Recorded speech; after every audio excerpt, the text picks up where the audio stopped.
September 2025 সনের third quarter শুরু হতে যাচ্ছে।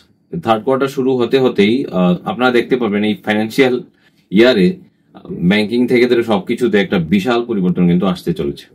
এর আগেও লাস্ট একটা ভিডিও আমি বানিয়েছিলাম, তাতে বলেছিলাম কিছু কিছু পরিবর্তন আসছে। এবার একটা সিম্পল বিষয়ের উপর আপনাদেরকে বলছি, সিঙ্গেল একটা বিষয়, সিম্পল না, সিঙ্গেল একটা বিষয়। সিঙ্গেল বিষয়টা হচ্ছে স্টেট ব্যাংক অফ ইন্ডিয়া আর তার একটা নিয়ম। আর নিয়মটা কি? নিয়মটা হচ্ছে যে অটো ডেবিট।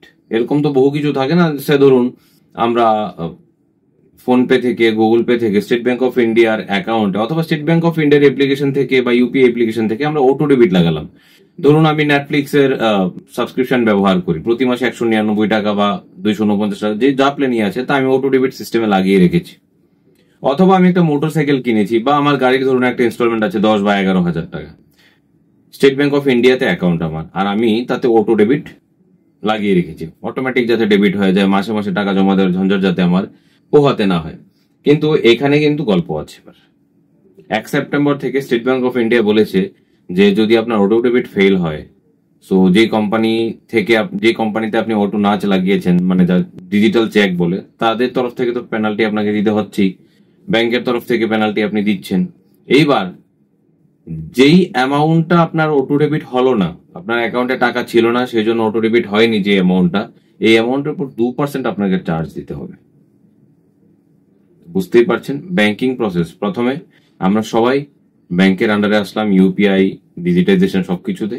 এবার আমরা সবাই মিলে একসাথে পেনাল্টি দিয়ে সেই সিস্টেমকে মেনটেন করবো। এটাই হচ্ছে সিস্টেম।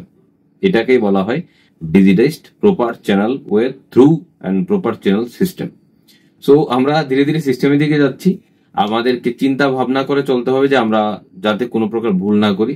খামখেয়ালিপনা করে যদি আমরা চলি, আমাদেরকে পেনাল্টির পর পেনাল্টি গুনতে হবে। সেই রকম চেক বাউন্সের উপরও নতুন নিয়ম এসছে। বিশেষ বিশেষ ক্ষেত্রে বলা হয় যে চেক বাউন্স হলে সেই চেকের যা অ্যামাউন্ট থাকবে তার 2 টাইম আপনাকে পেনাল্টি করা হবে। সো বুঝতেই পারছেন ব্যাংকিং বিষয়বস্তু ধীরে ধীরে কঠিন থেকে কঠিনতর দিকে যাচ্ছে তাদের জন্য যারা খামখেয়ালিপনা সবচাইতে বেশি দেখায়। এই ছিল একটা ছোট্ট আপডেট আপনাদের জন্য। আশা করি আপনারা সাবধান এবং সতর্ক থাকবেন। ধন্যবাদ।